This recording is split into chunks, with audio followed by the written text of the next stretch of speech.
Qui, parmi vous, un beau matin, s'est trompé de chaussure et a mis son pied droit, sa chaussure gauche? Levez la main. Waouh! Moi qui croyais être seule. Et je ne sais pas si après, vous avez essayé de marcher. Alors on y arrive, on avance, c'est plus difficile, ça fait mal, et puis franchement, ça n'a pas de sens. Eh bien pourtant, c'est ce qui se passe dans le monde du travail. On ne pense pas dans les entreprises à regarder les pieds des gens. Si on le faisait, on s'apercevrait que pas mal se sont trompés de chaussures. Ils ne sont pas sur le bon chemin, ils ne sont pas à leur place dans le job qu'ils occupent. Ce sont les erreurs de casting. Comment est-ce possible dans une entreprise?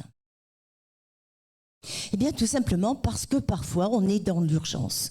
On a des services, des directions qui sont en demande d'effectifs et ils font ce qu'on appelle du comblement de postes. Et on ne prend pas toujours le temps de vérifier qu'on a la bonne personne au bon poste et qu'il a les bonnes compétences.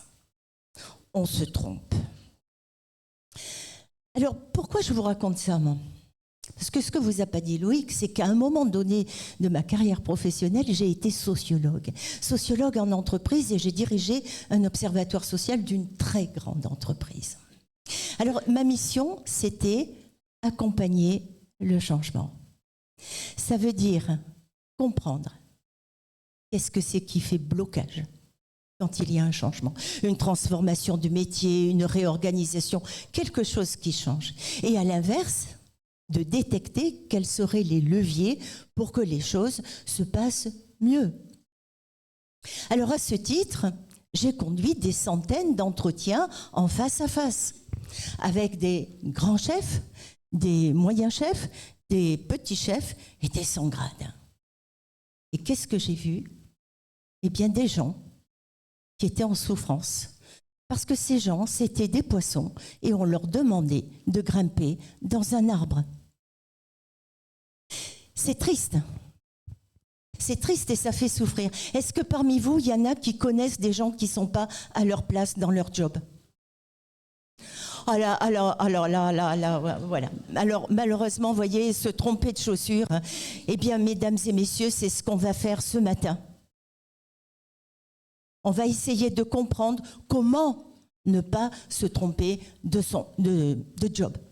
Et comment avec l'ikigai. Et je vais vous montrer ce qu'est l'ikigai. En deuxième partie, on verra à quoi ça sert, l'ikigai. Et en troisième partie, on verra si vous, sur votre profil LinkedIn, réseau professionnel, vous inscrivez votre ikigai. C'est parti. Première partie. Comment trouver le job de ses rêves? J'en ai fait un livre. 4 ingrédients sont absolument nécessaires, selon moi. 1. Avoir les compétences. Ne pas être comme un poisson dans un arbre. 2. Que ce job vous plaise. 3.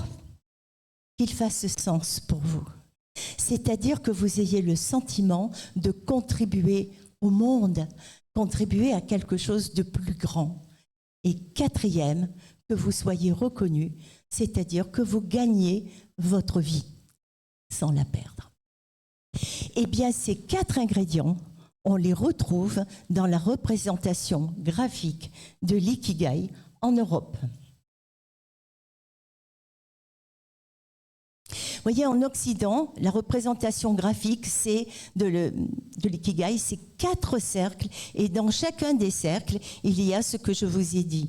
Les compétences, ça me plaît, ça fait sens et je gagne ma vie. Et là où ces 4 cercles se croisent, eh bien c'est là où vous avez le bon job. C'est là où vous avez les meilleures chances de réussir et surtout d'être heureux, de vous épanouir.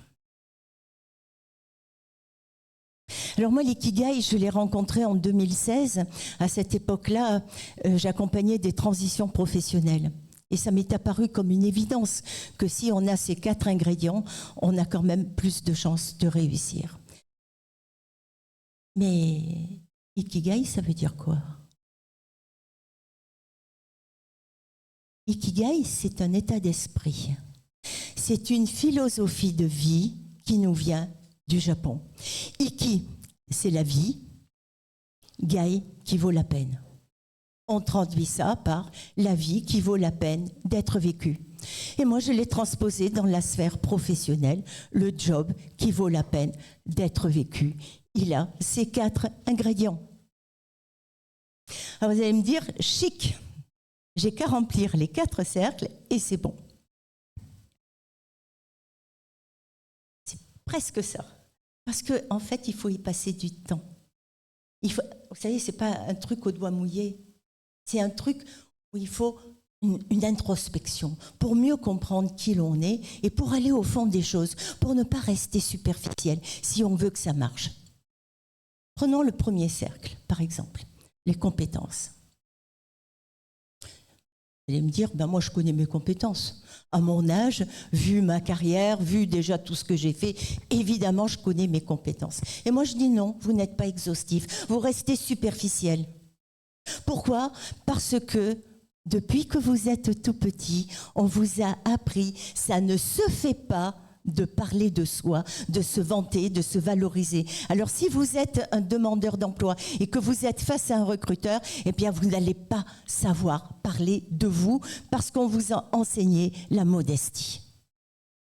Et si vous cherchez un client, vous avez besoin de montrer votre compétence. Si vous restez superficiel, vous n'allez pas le convaincre. Vous serez comme monsieur tout le monde. Regardez Alain Ducasse. Alain Ducasse, c'est un grand chef. Sur toute sa carrière, je crois qu'il a 20 étoiles au Michelin.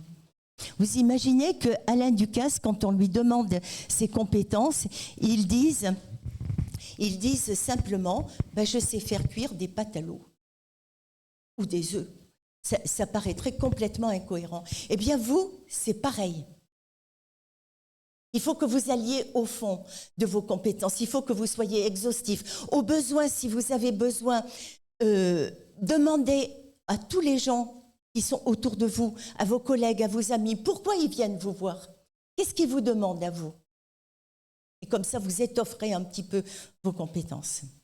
Puis vous savez aussi, parfois, on fait les choses tellement spontanément, tellement naturellement, qu'on ne sait plus que c'est une compétence. C'est pour ça qu'on a besoin des autres pour mieux se connaître. Et ça va être ma transition pour la deuxième partie. Ça sert à quoi? Bien mieux se connaître. Mieux se connaître, aller au fond des choses. On l'a vu pour les compétences. Et normalement, ces compétences-là, elles vous indiquent votre valeur.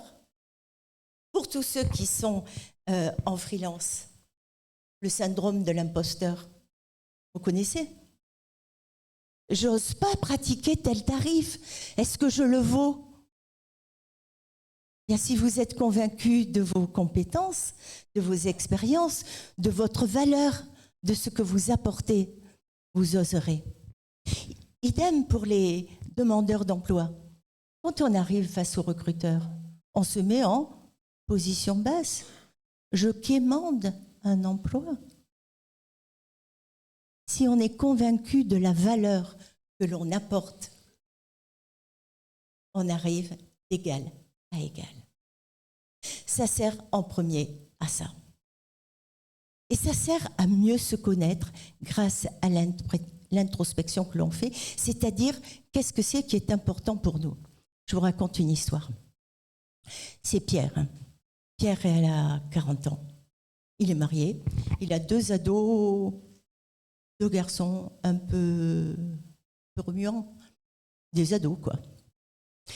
Et Pierre, son patron lui dit « Waouh, je te propose un job de commercial à l'international. » Alors Pierre, il est heureux. Il se dit « Mais c'est un véritable tremplin pour ma carrière. Et puis je vais voyager. » Il saute dessus, il est heureux.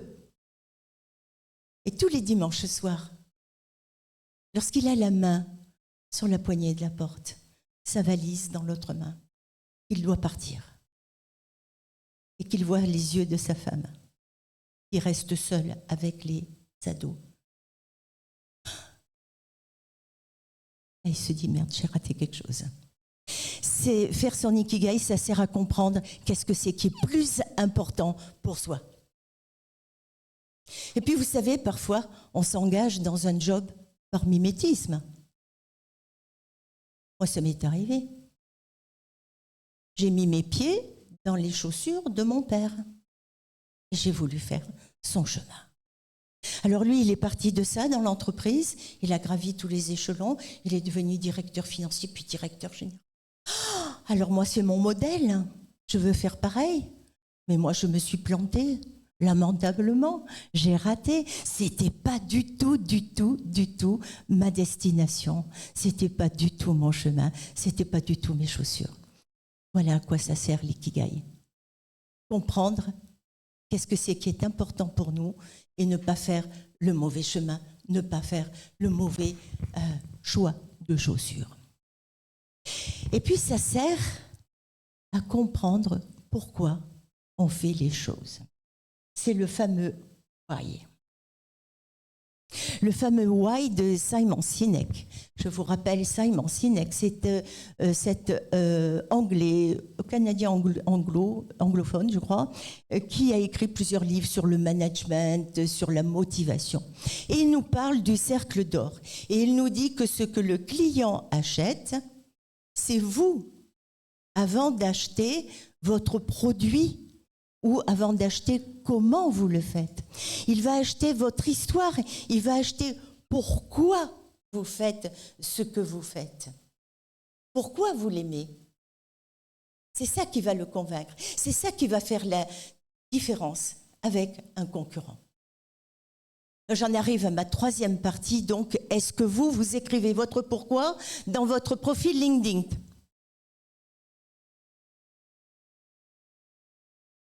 On n'est pas nombreux, hein.